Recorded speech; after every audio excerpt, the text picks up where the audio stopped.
Hippie-era Jack the Ripper, a dance of shadows on Cape Cod. Whispers of ghosts over Cape Cod. Edith Vonnegut, daughter of the brilliant but war-scarred Kurt, once confided in me over a scotch at the Mews in Provincetown that Anton Costa, a seemingly unremarkable carpenter from Cape Cod, wasn't just a man, but more like a shade. A shadow of Jack the Ripper that somehow slipped through time, like a tear in the fabric of reality, to reappear in the psychedelic haze of the hippie era. Edith, with her piercing gaze and penchant for dark tales, insisted that Costa's bloody trail snaked from the peaceful streets of Provincetown, Massachusetts, where the scents of salty air and fried fish mingled with the aroma of marijuana, to the sun-drenched but deceptive beaches of California, where promises of freedom and love often masked decay and despair. His victims were young souls, ensnared in the web of drugs, marionettes dancing to the tune of a mad puppeteer. He'd get close to them, like a predator blending into its surroundings. He had a way of putting people at ease, earning their trust, and then snap. He'd sever the threads of their lives, defile their bodies, leaving behind a chilling wake that even the most hardened detectives found disturbingly otherworldly. This story is a grim symphony of lust, drugs, and violence, where every chord echoes with the whispers of ghosts, a curse lingering at the very heart of the American dream. And hearing that story, I couldn't help but be drawn in by its dark allure. Child of War and the Midnight Visitor. August 2nd, 1944, in the thick of World War II, Anton Charles Costa was born in Cambridge, Massachusetts. His childhood was overshadowed by the war, which left its mark not only on his country, but on him as well. His father, young and full of hope, went off to fight for freedom. But fate, as it often does, proved cruel. News of his death, having fallen in battle somewhere in Europe, became the first blow in the tragedy that unfolded in the boy's life. His mother, broken by grief, retreated into herself, leaving little Tony alone with his fears and fantasies. When Tony turned 7, something happened that forever altered his connection to reality, almost thinning the veil between the world of the living and the world of shadows. It was a quiet summer night, the moon shining especially bright, flooding the room with soft, silvery light. Tony woke up with the feeling that someone was there, an unseen presence. The room, usually so familiar and cozy, felt foreign and threatening. Standing in the dimness as the moonlight danced on the walls was a man, familiar and frightening, close yet utterly alien. The boy, transfixed by fear, recognized his father, the man he'd only ever seen in a faded photo on his mother's dresser. The father was pale, almost woven from mist, his eyes burning with a strange, unearthly light. He didn't say a word, just stared at Tony with a long, piercing gaze. This midnight visit, this spectral encounter, spread through his young mind like an ink stain. After that, an icy emptiness settled in Tony's eyes, and his character began to change, as if following a sinister prophecy written by an unseen hand. He became withdrawn, irritable, often disappearing alone, wandering the neighborhood and talking to himself. Neighbors whispered that the boy wasn't right in the head, that he bore a curse. No one knew what was going on inside him. No one understood that this ghostly visit had opened a door to a world where reality and fantasy blurred together, where good and evil intertwined in a sinister knot. First cracks in the mirror. November 1961, a quiet suburb of Somerville. 16-year-old Anton Costa, like a sleepwalker driven by an unseen force, first exhibited his disturbing inclination toward violence. What made him do it? Was it the fallout from childhood trauma, or was it a demon awakening in him after years of slumber? Nobody knows for sure, but the fact remains, he broke into a young woman's apartment. He moved carefully, like a seasoned burglar. He slipped in through an open window, like a shadow, melding into the night. Crouching beside her bed, like a predator mesmerized by its prey, he hungrily gazed at the sleeping stranger. Her face, illuminated by the moonlight, seemed angelic. But dark thoughts swirled in Costa's head, desires that he couldn't control. The girl woke up, and her blood-curdling scream, like a silver bullet, shattered the night. Costa, terrified and possessed, fled as if demons were on his tail. But 3 days later, giving in to the call of darkness once more, he returned. Like a man obsessed, he broke into her place, dragged the girl into the hallway, intent on pushing her down the stairs, consigning her to oblivion. Only thanks to the intervention of neighbors who heard her pleas did the girl manage to escape certain death. This incident became the first sinister omen, the first crack in the mirror reflecting reality. In January 1962, Costa was convicted of breaking and entering an assault, receiving a year in prison. A year behind bars seemed like it should sober him up, make him think about his actions. But prison, instead of reform, only hardened him. He was released early for good behavior, unleashing a demon that craved blood and violence. The Carpenter and the Hippie's Ghostly Dreams. In April 1963, Anton Costa, as if trying to outrun his destiny, got married. He was looking for stability, a normal life, a family that could keep him from falling off the edge. Soon he had 3 kids, like anchors thrown out in hopes of holding him on the surface. To support his family, he took a job as a carpenter, honing his skills, never imagining that the craft he'd mastered would bring him the dark, posthumous fame of the Cape Cod carpenter killer. He was a good worker, skilled and hardworking. Neighbors spoke of him as a quiet and peaceful man who loved his children. But nobody knew what was going on in his head, what he was hiding beneath the facade of well-being. That peaceful family life was just a thin, fragile illusion, a mirage in the desert of his soul. Costa, like a moth drawn to a flame, sank into drugs. At first, it was marijuana, an easy way to relax and forget his problems. But soon he moved on to harder drugs, like LSD and heroin. His addiction, like an unrelenting current, destroyed his marriage, dragging him into a vortex of irresponsibility and madness. He became aggressive, unstable, often disappearing from home, leaving his wife and children struggling.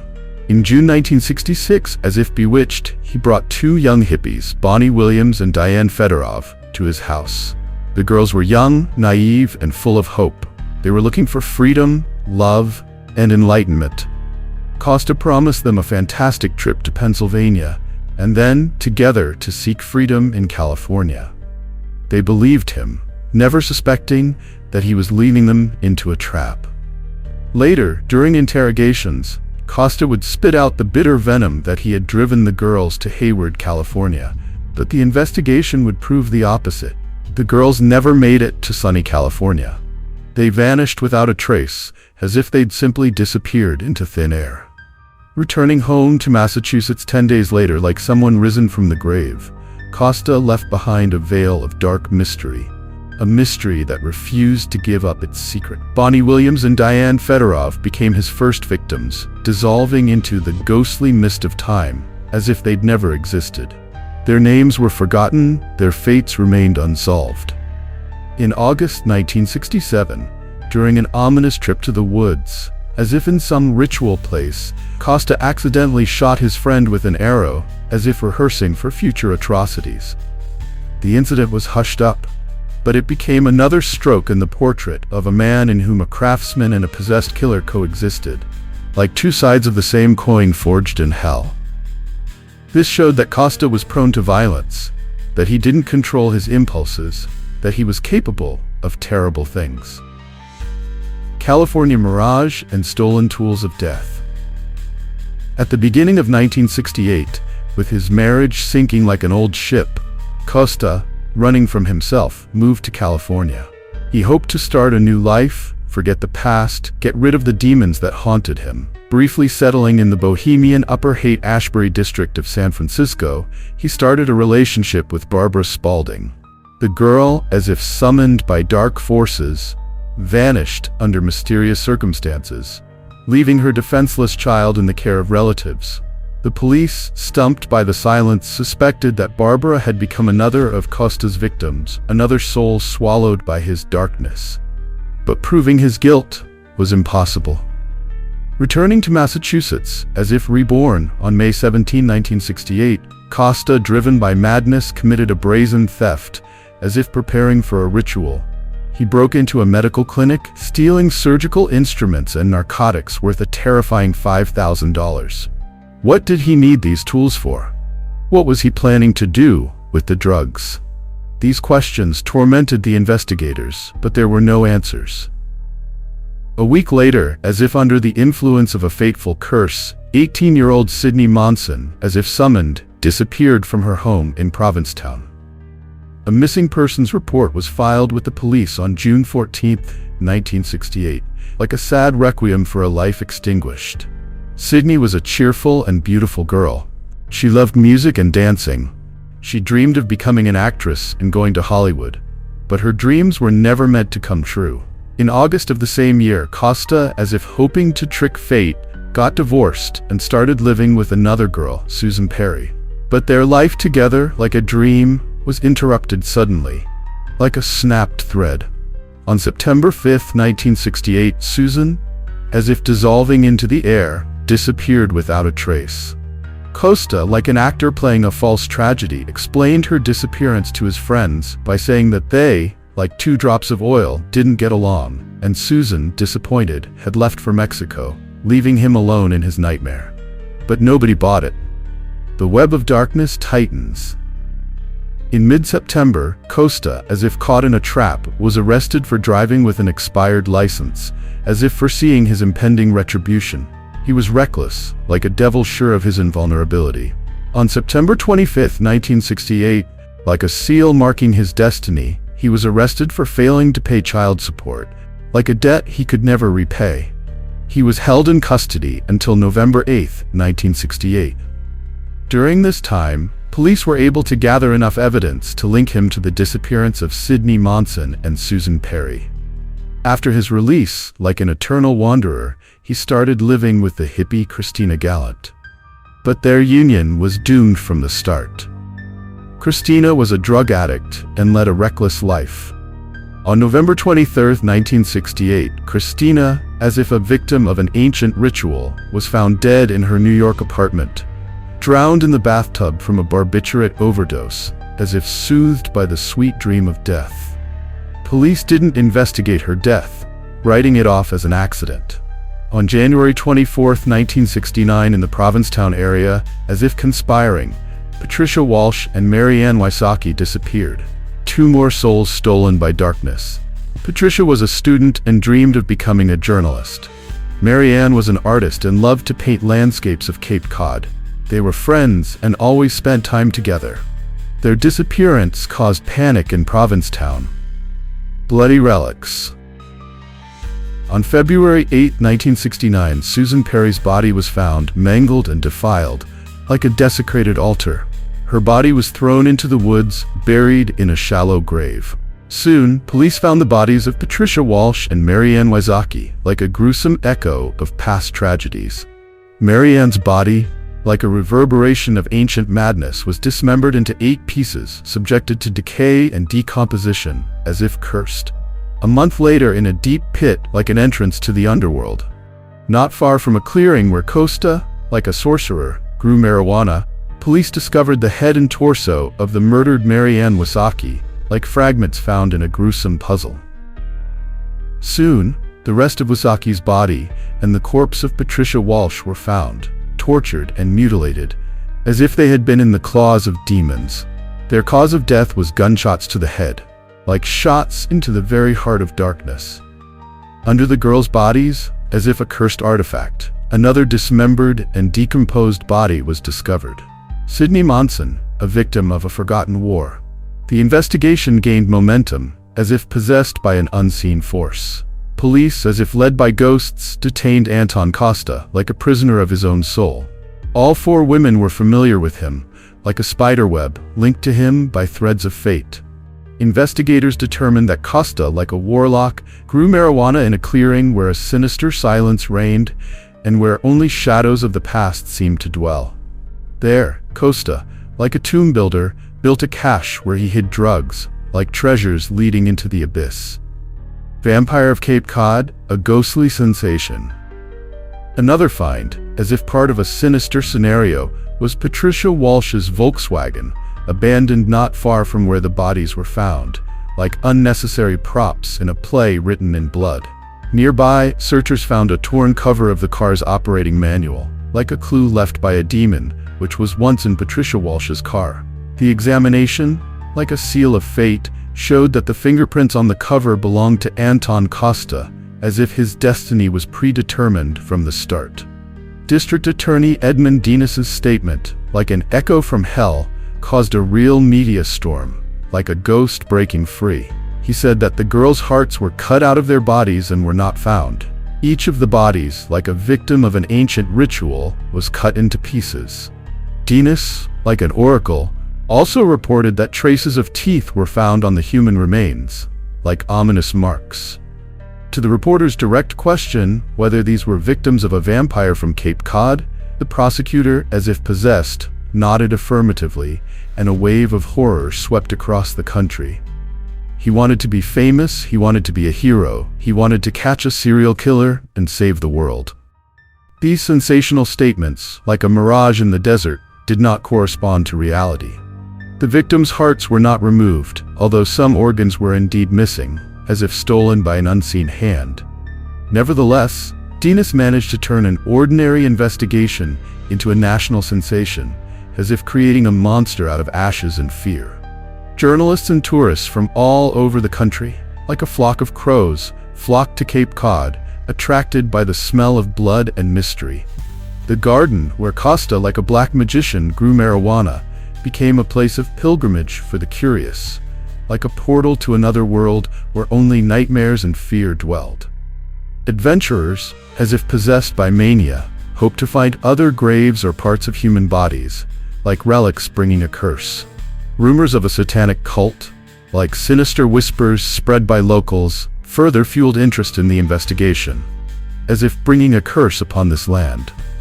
Trial and self-immolation. The detained Costa, like a marionette twitching in the hands of an invisible puppeteer, changed his testimony several times, accusing innocent people of the murders, as if trying to shift his burden onto someone else's shoulders. He was cunning and evasive. He knew how to deceive and manipulate people.